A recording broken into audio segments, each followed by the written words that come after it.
Geico presents Our Town, Season 4, a 30-minute podcast produced by Best Bark Communications, a small but fierce client-centered marketing company powered by decades of experience and well-established business networks. Geico, 15 minutes can save you 15% or more on car insurance. Now, here's your host, Andy Ockershausen. This is a special treat to me on our podcast.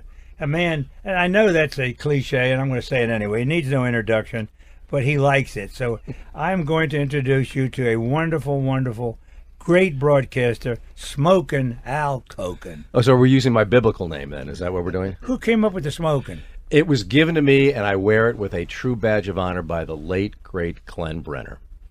Glenn did that? When I was working with him at Channel 9, it was back in the day. Remember when the quarterbacks used to hold the third-string quarterback held the clipboard as opposed to being active?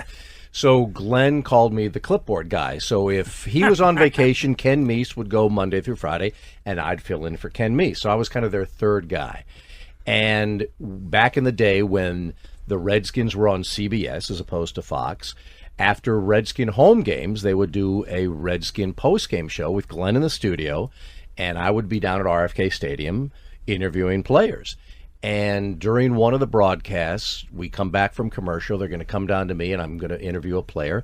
And Glenn comes back and says, all right, let's go back down to RFK Stadium and rejoin.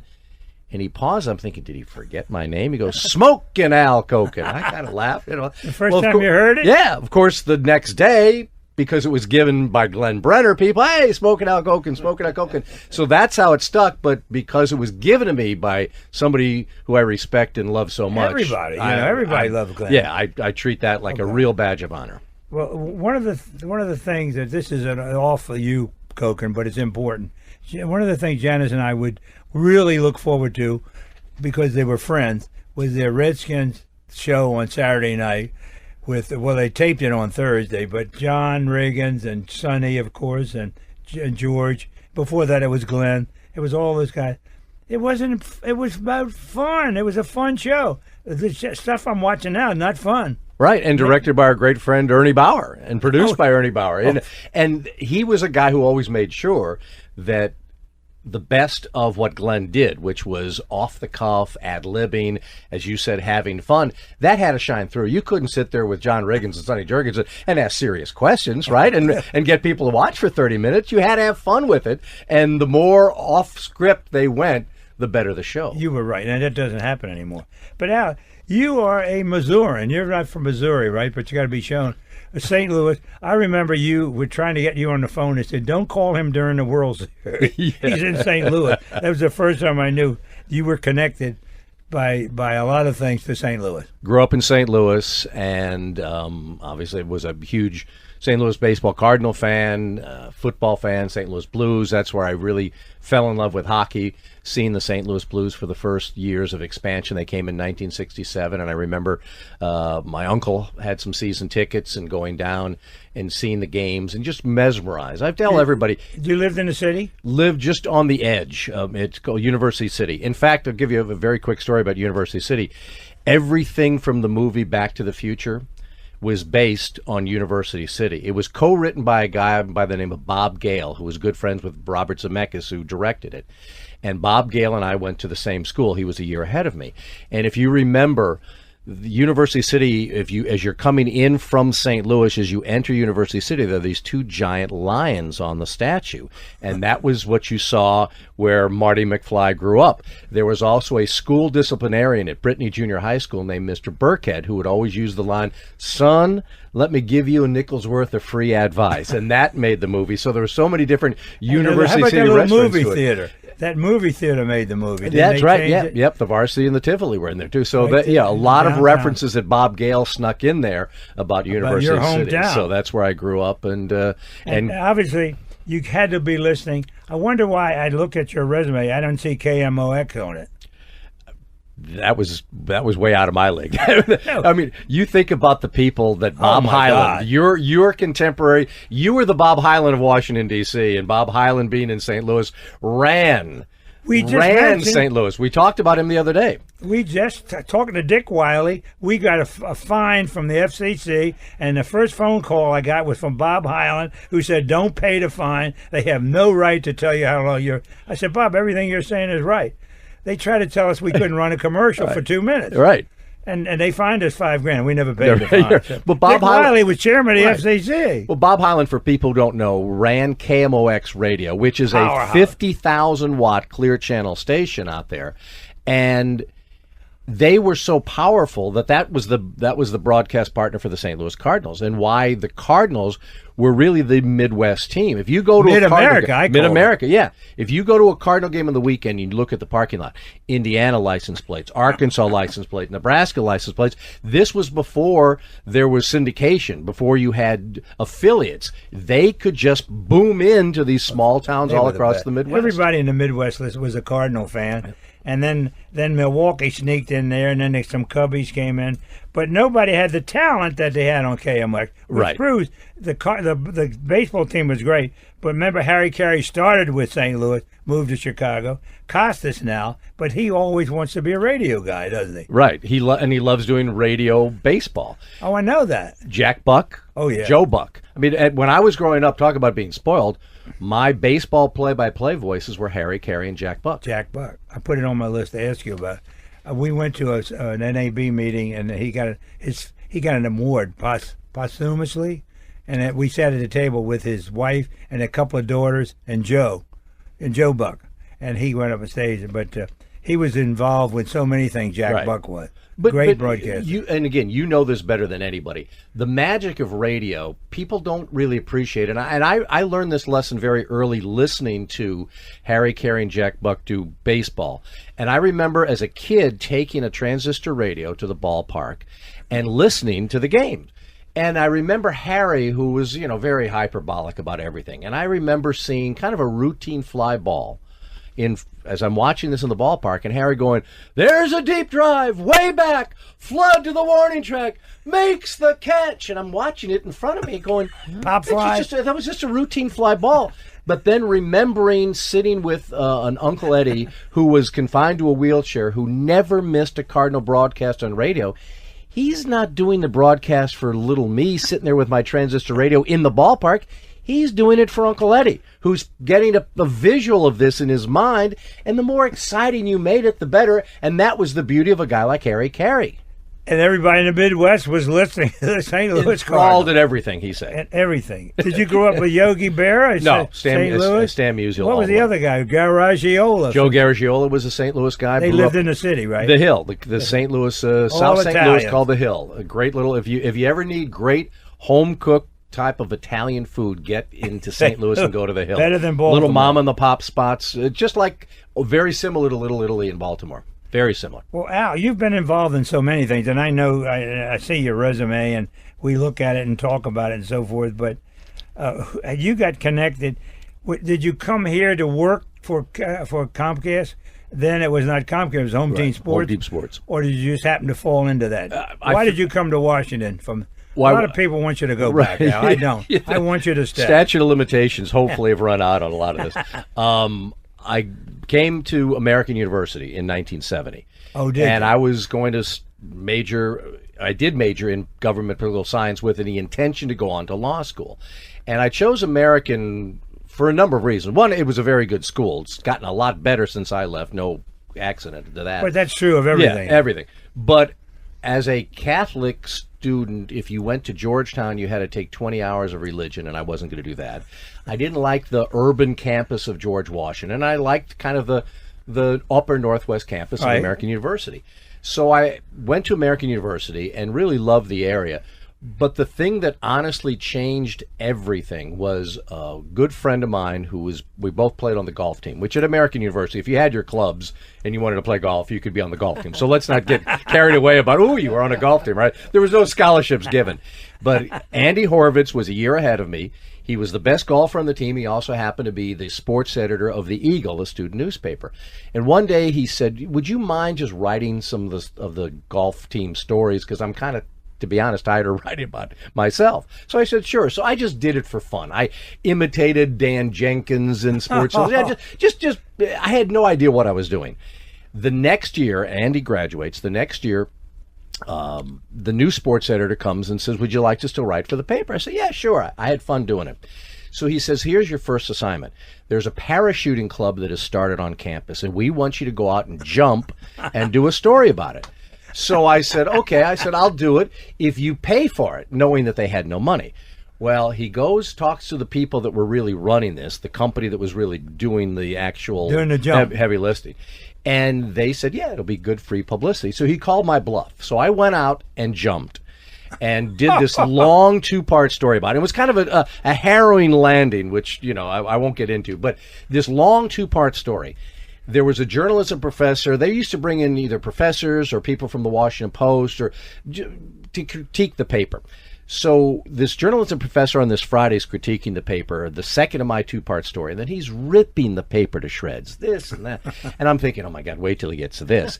He said, I saw this parachuting story by Al Koken. It was the second of 2 parts. I went back and read the first part. He said, without question, this was the best thing in the newspaper. And I'm like, wow. So afterwards, I went up and introduced myself and asked, would you read some other things? Because I'd never taken a journalism course, communication course, nothing.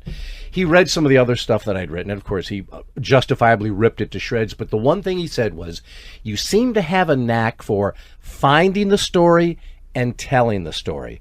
So I was kind of encouraged by that, and I started doing freelance sports writing, working for Eddie Crane at the Washington Star. Great Eddie Crane, wonderful gentleman. Mike Trilling at the Montgomery Sentinel, and I just started doing those things. That eventually led to me stringing for UPI at Capitals and Bullets games, where I met Phil Wood, the great Phil Wood, Mr. Baseball himself, and started doing sports talk radio. But I didn't know you had been a writer before you got into it. And I'll tell you a very funny Makes little... you a better broadcaster, though. I tell students all the time, if you learn the UPI, which is the who, what, where, when, and why, Elvin Hayes scored 15 of his game-high 22 points in the fourth quarter as the Washington Bullets beat the Cleveland Cavaliers 102-89 in Landover, Maryland. Boom. And then, newspapers all around the country cut that off. That's it. That's all you see. But you've told the whole story. But you've got to do it while Gordon Beard from the AP sitting next to you dictating his story at the same time. You can't be 20 minutes after that by saying, well, let's see if I can write this and let me read it. No, you've got to be able to do it like that. And that helps when you're doing live TV or live radio too. That organization of your thoughts. It's a good training then. Fantastic training. The thing that got me... Once I had graduated and I was following all this, and I was tending bar during the day, and thankfully, admirable. Yeah, thankfully my parents weren't giving you the what the hell are you doing? They were letting me kind of find all this out. I think the selling point for them was, you remember back, it was either 73 or 74. There was the controversial Mel Gray of the St. Louis Cardinals catch. Did he catch it or didn't he catch it? And it was going to either get the Cardinals into the playoffs or knock the Redskins out of the playoffs. I remember it. Remember that? And they ruled that he caught it and knocked the Redskins out. And I remember being back here watching TV that night and seeing on the news that people had actually called the Metropolitan Police to report a robbery, and they'd say, well, what was taken is the Redskin game, okay? And I thought that was funny, and I said, I wonder what the reaction would be like in St. Louis. So I called up the editor of the St. Louis Post-Dispatch, sports editor, and I said, would you be interested in a story about fan reaction here in D.C.? He said, sure. So I sent out a story. It appeared on the front page the next day, and I remember talking to my mom on the phone, and I said, did you see that story about the Washington fans? She goes, oh, yeah, they're so mad about everything. And I go, did you see who wrote it? Oh, my God! Alan, she calls him. I did. Did you see? They hadn't seen the byline, Al Koken Jr. So that, I think, gave me a little legitimacy, and certainly at the Christmas table with all the other relatives. Now that I'm a published sports writer, now I suddenly had legitimacy as opposed to just being a bartender trying to find a job. That's not in any of your bio anywhere. I think that's as important as anything of who you are, Al. I mean, you seized the moment and ran with it. And it literally has just been that kind of one thing, thankfully, has led to another. Sonny Asselin, at that time, was the news director at Channel 5, was looking for a weekend guy. He heard me on the radio, said, would you like to come down to an audition? Radio put you... So it just, all those things just kind of seemed to snowball, all because I jumped out of an airplane, Andy. And you jump back, too. Yeah, and at least I landed successfully. This is Andy Ockershausen in a delightful conversation with smoking Al Koken, which I really don't like because he doesn't smoke and he doesn't push it either. This is our town. Technology Truths, brought to you by Geico. Technology Truths. Truth, you have 14 login passwords, and you can't remember any of them. Doug 1, Doug 2, Doug is awesome. Doug is awesome 1, 2, 3. Truth, it's so easy to switch and save on car insurance at geico.com. Doug is super cool ampersand underscore exclamation point 1985. Knew it. Geico, 15 minutes could save you 15% or more. This is Attorney Mike Collins. Come to my seminar and I'll explain in plain English all you need to know about wills, trusts, taxes, probate, and how to keep your money in your family. I'll show you how to eliminate those dread death taxes and avoid the expense and delay of probate. See how our reservoir trust can protect your family's inheritance from lawsuits and the divorce court. Thousands of your neighbors have already attended. So watch the mail for your special invitation and register now at MikeCollins.com. That's MikeCollins.com. You're listening to Our Town. Andy Ockershausen, and I'm having a great conversation with Al Koken. Learned some things I didn't know before. I was anxious to ask him. He got the job somewhere along the line. When we first met, I think it was with Home Team Sports. Was that Bill Aber that hired you, or Jody, or... Bill Aber, Jody Shapiro, Bill Brown. Also, they really had to get the blessing from the Washington Capitals and David Poile. And that's a job I guarantee you, Andy, I could never get today. As somebody who never played to any degree. I know, but you had a could be mind. the color commentator of a professional hockey team without a quote-unquote player background resume. I don't think that would ever be given You're probably right to now, today. but who else was involved with that but I decision? sold David Poile on my enthusiasm and Right. my love for the sport. And Home Team Sports was a very adventurous operation. They tried different things. They really were outside of the box before it became fashionable to be outside Bill of the Brown box. was a little genius, wasn't he? Absolutely. And Jody did all kinds of things. There are things now, I'll never forget this. I remember seeing Jody and Bill Brown when they were ready to go up to Baltimore to meet with the Orioles while Camden Yards was being designed, because they wanted to talk to their broadcast partners. Home Team Sports, their cable partner, and I want to say it was WMAR or WBL. One of the two was their over-the-air partner. And Jody and Bill have got charts and diagrams. They were looking for, where can we place a camera? If we can place a camera on the left field foul pole area where we can go down the line for a play at the plate or swing it for a guy bringing a ball back over the fence. They were thinking of the best way to broadcast. To do a television show. So when they came back, I asked them how it went, and they laughed. They said, oh, yeah, well, we spent about an hour and a half with our diagrams. The people from MAR said, well, what do you guys need? And they said, well, we could use a bathroom for our broadcasters. You know, that was their contribution. And there are things you see in television of televised baseball today that these guys started way back when. They were visionaries back then. That's when, as you say, when they were building the stadium, and that was Ed Williams, the guy was in that deal too. That was really a baseball stadium. That's what it was No built question. for.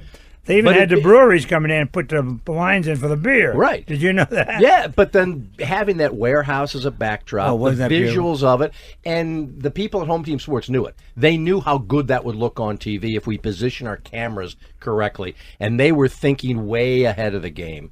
And those guys have all gone on to big things. Bill Brown, when he left Home Team Sports, became the third highest guy at Fox Sports. You'd see the closing credits, David Hill and Ed Gord, and then Bill Brown, senior executive producer.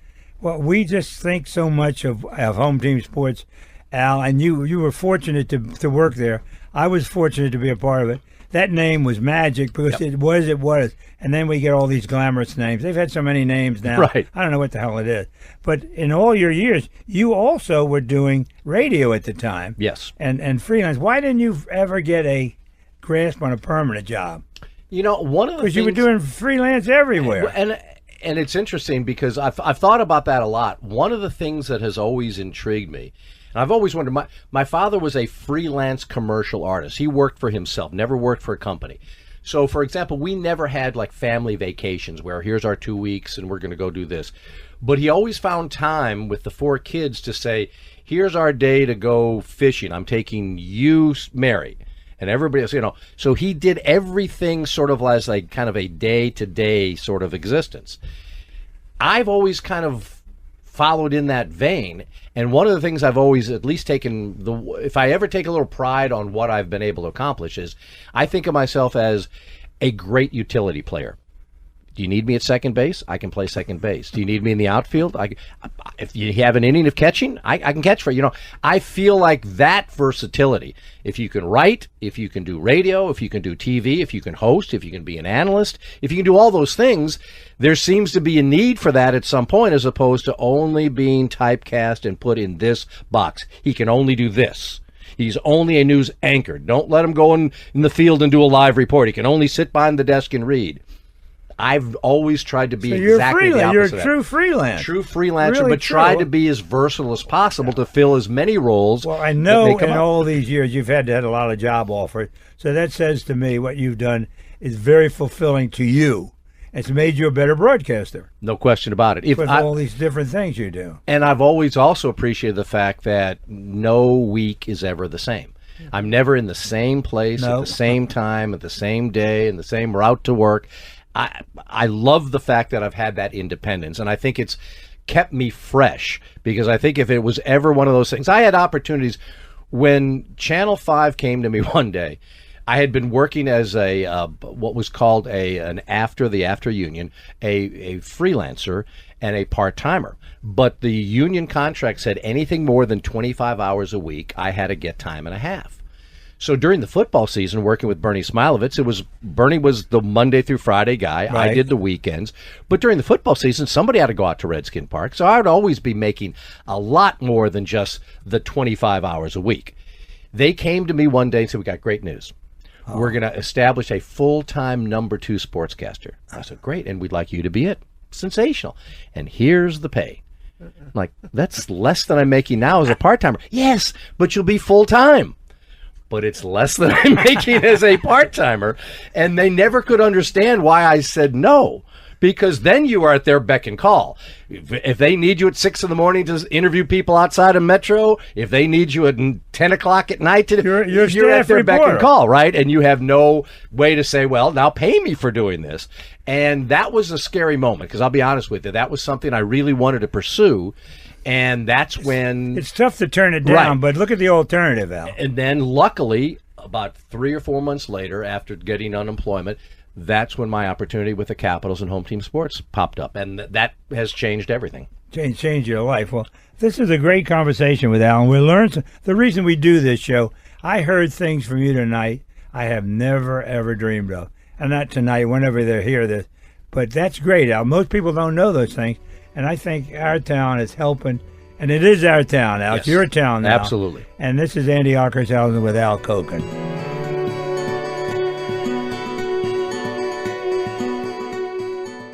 Hi, Tony Sybil here to tell you about Tony and Joe's and Nick's Riverside Grill at Washington Harbor in Georgetown. Spectacular new restaurants. We've spent a lot of time rebuilding. You'll love it. It's really fantastic. For any information, you can go online to tonyandjoes.com. It'll be a wonderful experience for the whole family. Call 202-944-4545 to make reservations. Everything is fabulous. You got to come down and have some wonderful food.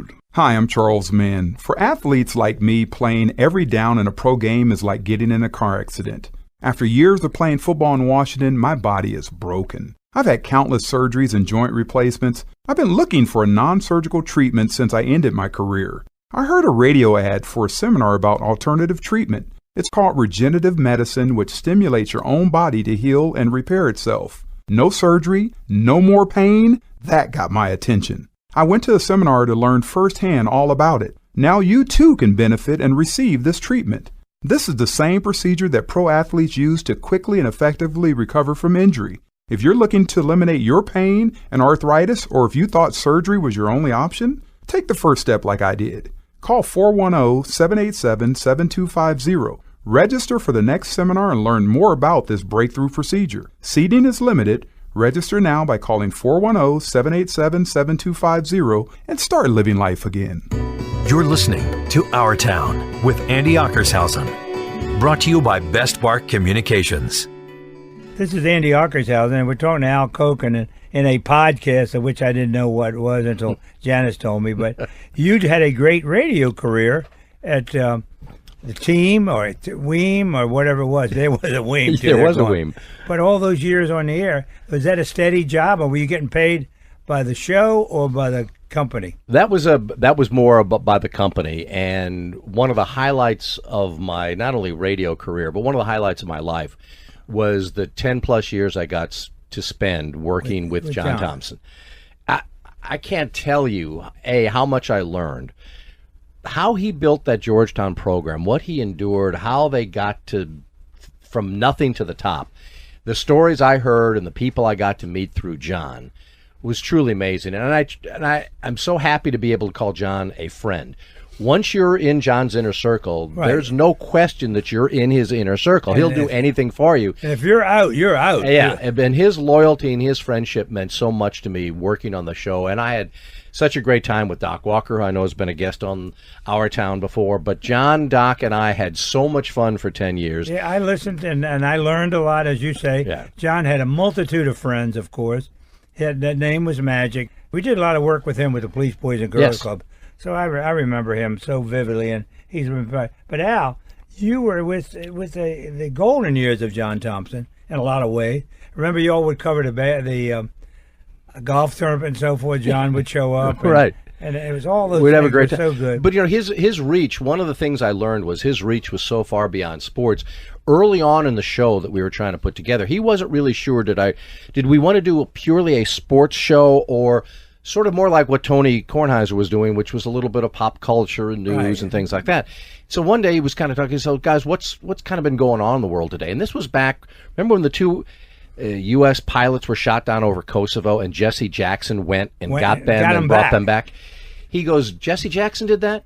He pulls out his phone, hands it to the producer and says, call that number. This, and John likes to have a little colorful expression every once in a while. This so-and-so owes me a favor. And the next day, the first interview Jesse Jackson did when he returned was on the John Thompson show. Now think about that, the reach of this man. And that's where I think he had the same thing with Tiger Woods. Oh yeah, he's the only guy who could get Tiger on the phone. No other radio show in the history of radio ever had, at different times, Tiger Woods, Earl Woods, and Tita Woods, the mother. The mother. And one day we had Allen Iverson and Charles Barkley on the phone for 45 minutes, blew through every commercial break possible. One day we're having Sean Merriman, great Maryland player, at that time was the AFC Defensive Player of the Year. He was promoting a project. We're into it 5 minutes. The producer says, Amir, we got to let him go. And I look back to the glass behind me. I said, why? He goes, Kobe's on the phone. Oh, okay.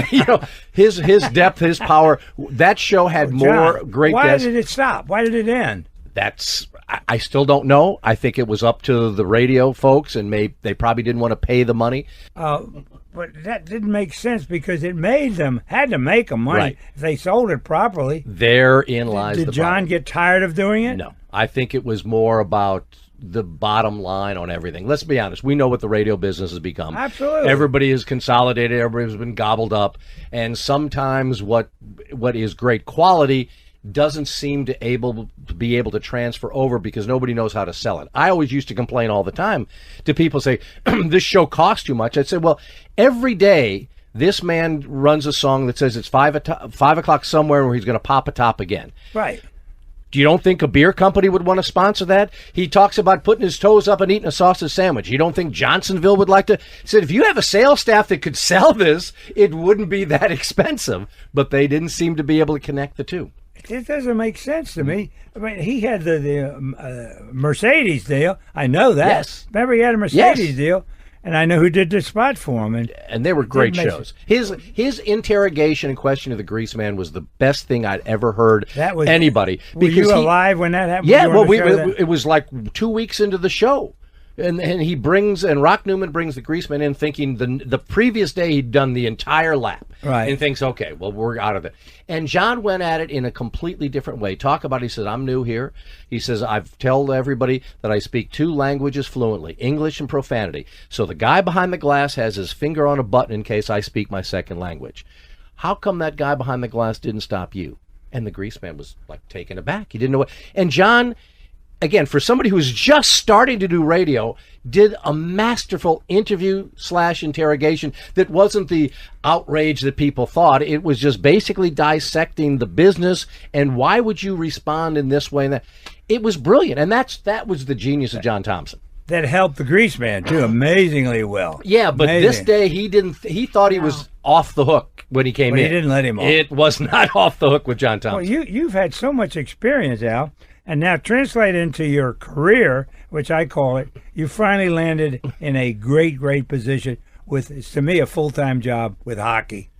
I know you can do a lot more. That's freelance in its own way too.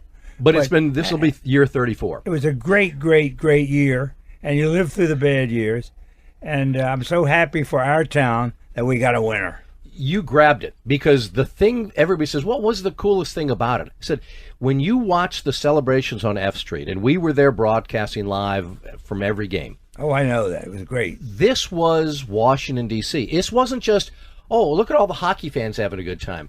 This celebration crossed every gender, every age, every ethnicity. It was the entire city coming out saying, yes, we finally have a champion. And when you watch that parade and when you watch the celebration and when you watch the players celebrate with the city, this wasn't, oh, you can watch us behind the velvet ropes while we celebrate.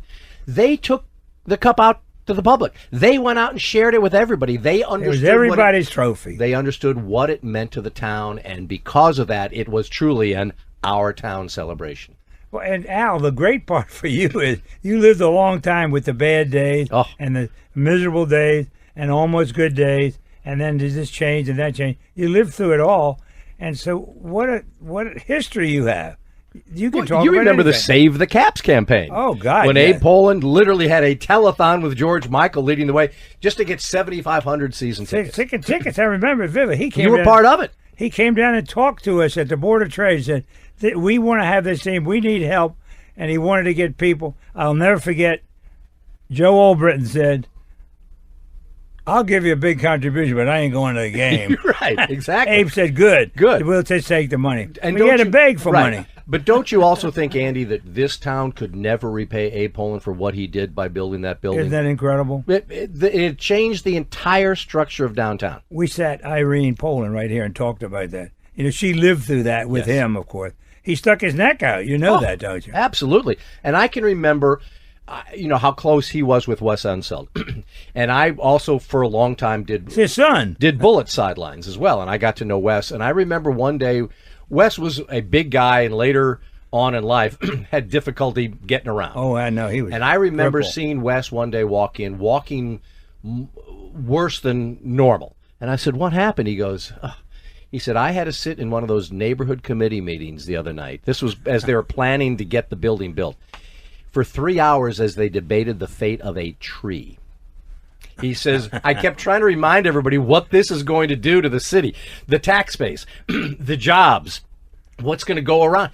They were debating for 3 hours a tree. This is the difficulty that they had to negotiate downtown. just to get something that now can never be repaid back for what he did. Janice, didn't we do a promotion when they were building that?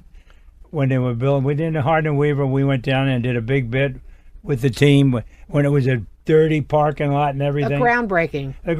We were there. Yeah. But that was WML. Of course, we were we used to carry the games on radio. I know. Abe and I made that deal. What's the guy? I'm so glad you brought that guy back. The announcer. Who brought him back? Ron Weber. Oh, Ron Weber. Yes. John Walton. Pleased. John Walton, who's the current play-by-play radio voice, does a spectacular job. Made sure that late in the season, Ron Weber got to come back and do a game. And Ron Weber was also in the championship parade as well. I know. Wasn't that great? Which was sensational. And that I was glad, because I've always said to the people who celebrate now, you got to remember a little bit of the history. 8 wins in their inaugural season, okay? The worst expansion record in history.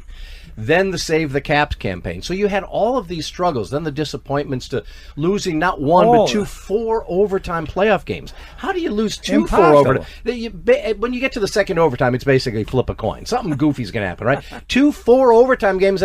So to really appreciate what they did, think back to what they had to endure, and for the fan base and that group of people that was there from day one, man, I couldn't be happier. Wasn't for that them. great? It was great for our town. I think the whole town, I think the whole town became the fan base of the Washington Capitol. And all because of you, Koken, because you bring a lot to the broadcast. I hear you on radio. I hear you on TV. I didn't even know you were a writer until I read some of your things. You should have stuck to writing. You'd probably be doing a book. I've got the face for newspapers. But, Al, you're a delightful reporter and a great guy. And I think, what can't you do? I don't know why you're not a permanent party of Comcast, why they ever let you get away. But maybe they couldn't pay you enough. That's it. But I can always fall back on bartending. Al Koken, this has been great, and thank you so much. We're a fan of yours, Al. Andy, Janice, thanks for the invitation. Because I don't run that place. I never did, and thank God. But I used to have influence. Now I can't get in the building. Neither can you. No, I always check to say if they changed the key on me. Good luck to you, Al Koken. I hope we can get a repeat here. Love to do it. I hope this hockey team will repeat. I think the hockey team will repeat before the Redskins do. I'm hoping for both. Okay. All right, we all are. Andy, Janice, thanks so much. We've been here. We've been to the ups and downs and the highs and the low. And Al, you're the best. Smoking Al Koken on Our Town. You've been listening to Our Town Season 4, presented by Geico, our hometown favorite, with your host, Andy Ockershausen. New Our Town episodes are released each Tuesday and Thursday. Drop us a line with your comments or suggestions. See us on Facebook or visit our website at OurTownDC.com. Our special thanks to Ken Hunter, our technical director, and WMAL Radio in Washington, D.C. And thanks to Geico. 15 minutes can save you 15% or more on car insurance.